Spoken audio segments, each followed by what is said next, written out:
Alam mo, natutuwa akong makita si Devi. Masaya din pala talaga siya dito sa inyo, no? Alam mo, napakabuting tao mo. Sa totoo lang, ngayon lang ulit ako nakaramdam ng ganitong klaseng init sa isang tao.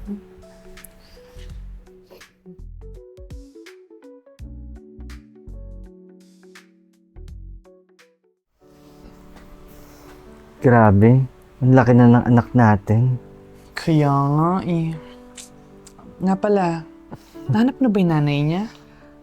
Oo, speaking nga, may contact ko ng boss na sa dati nilang bar. Sinabihan ko na papuntay na siya dito para mapirma na yung mga legal adoption kay Debbie.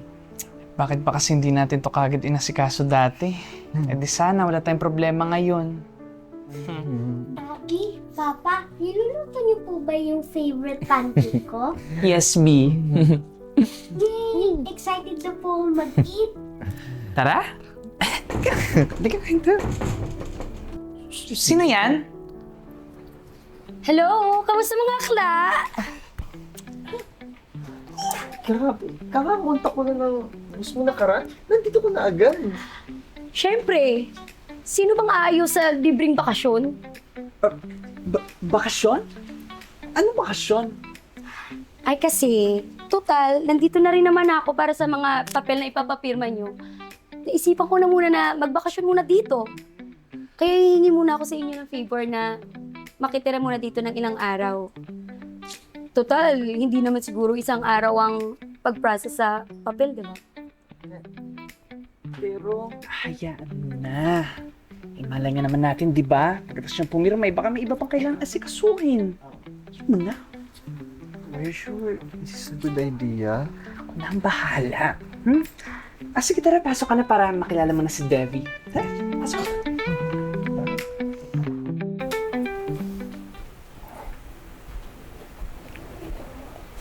Uy, di ka pa natutulog. Gusto ko man uminom ng mainit na tsa para makatulog ako. Pero ikaw, bakit di ka pa natutulog? Hindi ako makatulog. Marami lang akong gumugulo sa isip ko. Alam mo, natutuwa akong makita si Devi. Masaya din pala talaga siya dito sa inyo, no? Oo, siya rin naman kasi nagpapasaya sa amin. Alam mo, hindi ko maiwasang isipin na paano kaya yung buhay ko kung hindi ko kayo agad nakilala.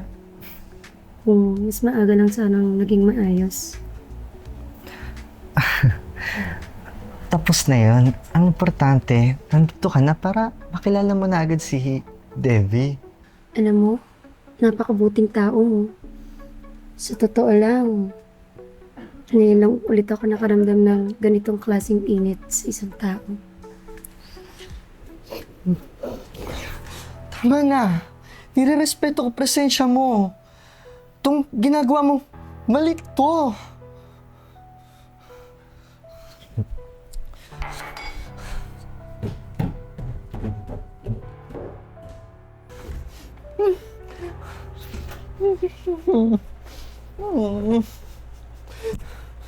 Oh, Han. Okay ka lang? Parang balisang-balisa ka. B, may kailangan tayo pag-usapan. Pag-usapan natin si Maria. Di ko alam paano ko sasabihin sa ito. Hinalikan niya ako. Ha? Hinalikan? Diyos ko, bakit sa natin papasukin sa bahay natin? Ganyan gagawin ng babaeng yun? Diyos ko, hindi to pwede. Asan na yan? Ilabas mo sa akin yan? Alam ko, pero iniisip ko lang din si Debbie. Ayoko maging dahilan para maging magulo buhay niya. Kakusapin kang babae na yan. Tara na. Saan ko pupunta, B? Kakusapin ko. B, wait lang.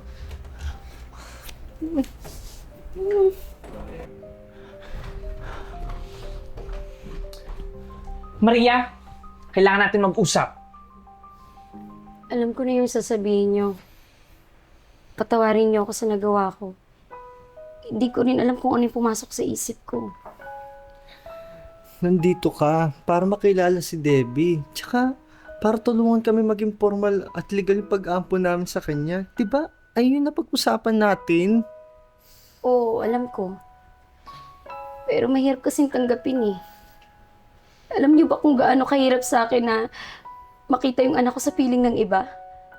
Lalo na sa, alam kong hindi ko maibigay yung buhay na gusto niya. Maria, alam namin mahirap yung sitwasyon mo. Pero kailangan mo rin isipin si Devi. Hindi kami narito para agawin siya sa'yo. Narito kami para bigyan siya ng maayos na tahanan. At kung gusto mo pa siya makilala, nandito kami para tulungan ka. Pero sana naman respetuhin mo yung pamilya namin. Oo, tama ka. Dapat hindi ko guluhin yung pamilya niyo. Mahal ko si Devi. Pero alam kong hindi niya pa ako kailangan sa ngayon. Kayong nag-alaga sa kanya at masaya siya sa piling niyo. Hindi namin sinasara ang pinto sa'yo, Maria. Nandito pa rin kami para makilala mo lalo si Devi. Pero sa tamang paraan. Salamat, Russell. Salamat, Floyd. Ngayon ko lang na-realize na hindi ko dapat agawin siya o tignan yung kung ano pagkukulang niya sa kanya. Gusto ko lang maging bahagi ng maayos na buhay niya. Oh, group hug? Tibon to.